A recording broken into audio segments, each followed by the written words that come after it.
बिस्मिल्लाहिर्रहमानिर्रहीम। मैं अपनी गुफ्तगू शुरू करने से पहले आप लोगों को बताना चाहता हूँ, ना तो मैं पीर हक खतीब की तायद कर रहा हूँ, ना ही मैं उसकी मुखालफत कर रहा हूँ, और ना ही मैं सैयद इकरारुल हसन की बात की तायद कर रहा हूँ, और ना ही मैं उसकी मुखालफत कर रहा हूँ, क्योंकि मुझे मालूम नहीं कौन सच्चा है और कौन झूठा है। ये बात तो यकीनी है कि इन दोनों में कोई एक सच्चा है और एक झूठा है। ऐसा तो नहीं हो सकता कि दोनों ही सच्चे हों, और ऐसा भी नहीं हो सकता कि दोनों ही झूठे हों। मैं आपको भी मशवरा दूंगा कि आप भी अपनी राय का इजहार उस वक्त तक ना करें जब तक हकाइक आपके सामने ना आ जाएं। इस वक्त हकाइक आपके सामने मौजूद नहीं है, ऐसे लोग हवा में तीर चला रहे हैं। देखें, वीडियोस देखकर आप अपनी राय का इजहार कर रहे हैं। क्या वीडियोस में हकाइक होते हैं? क्या वीडियोस में सच्चाई होती है? जो जहां का झूठ है वो वीडियोस में होता है। वीडियोस में आप देखते हैं कि इंसान जमीन से आसमान पर जा रहा है, सूरज से वो छलांग लगा रहा है, जमीन पे कुछ नहीं हो रहा। क्या हकाइक है? जब तक आपको यकीनी इल्म ना हो जाए उस वक्त तक अपनी राय का इजहार ना किया करें।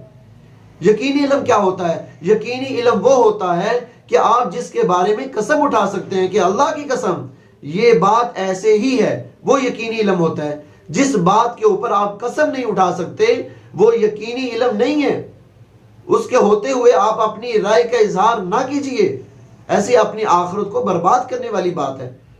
इस वक्त मैं आपके सामने दरबार नबी सल्लल्लाहु अलैहि वसल्लम का एक वाक़या पेश करना चाहता हूं कि आप सल्लल्लाहु अलैहि वसल्लम की खिदमत में चंद अफराद तशरीफ लाए, आकर के अर्ज करने लगे, या रसूलल्लाह सल्लल्लाहु अलैहि वसल्लम, दो खवातीन हैं, उन्होंने रोज़ा रखा है, अब उनकी हालत गैर हो रही है, बहुत ज़्यादा तकलीफ में है, मरने के करीब है, उनके पेट में शदीद तकलीफ है।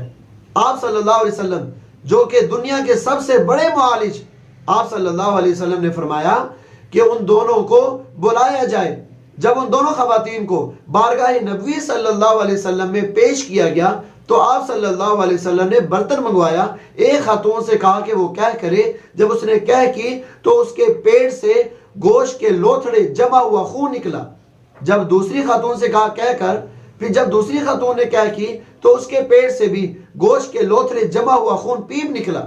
तो आप सल्लल्लाहु अलैहि वसल्लम ने फरमाया, ये जो तुम्हें जमा हुआ खून, ये जो तुम्हें गोश्त के लोथड़े नजर आ रहे हैं, ये वो गीबतें हैं जो ये खाती रही। बज़ाहिर तो उन्होंने गोश्त नहीं खाया था, लेकिन उनके पेट से गोश्त निकला। बस औकात ऐसे भी होता है कि इंसान अपने जिस्म में ले जाता कुछ और है, लेकिन जिस्म से निकलता कुछ और है। मिसालें आपके सामने मौजूद है। मैं आपको फिर याद दहानी करवा दूं कि मैं पीर हक खतीब की तायद नहीं कर रहा, ना ही मैं उसकी मुखालफत कर रहा हूं। मैं आप लोगों को आईना दिखाना चाहता हूं कि आप लोगों से हकाइक छुपाए जा रहे हैं, आप लोगों को सच नहीं बताया जा रहा। आप उस वक्त तक अपनी राय का इजहार ना कीजिए जब तक आपके सामने हकाइक ना आ जाएं। उससे पहले आप फैसला करके कहीं ऐसा ना हो कि गुनाहगार हो जाए। अपने ईमान की हिफाजत करें, अपने ईमान की हिफाजत करें। मैं अल्लाह ताला से दुआ गो हूं कि अल्लाह ताला हमें हक सच बात कहने की और सुनने की तौफीक अता फरमाए।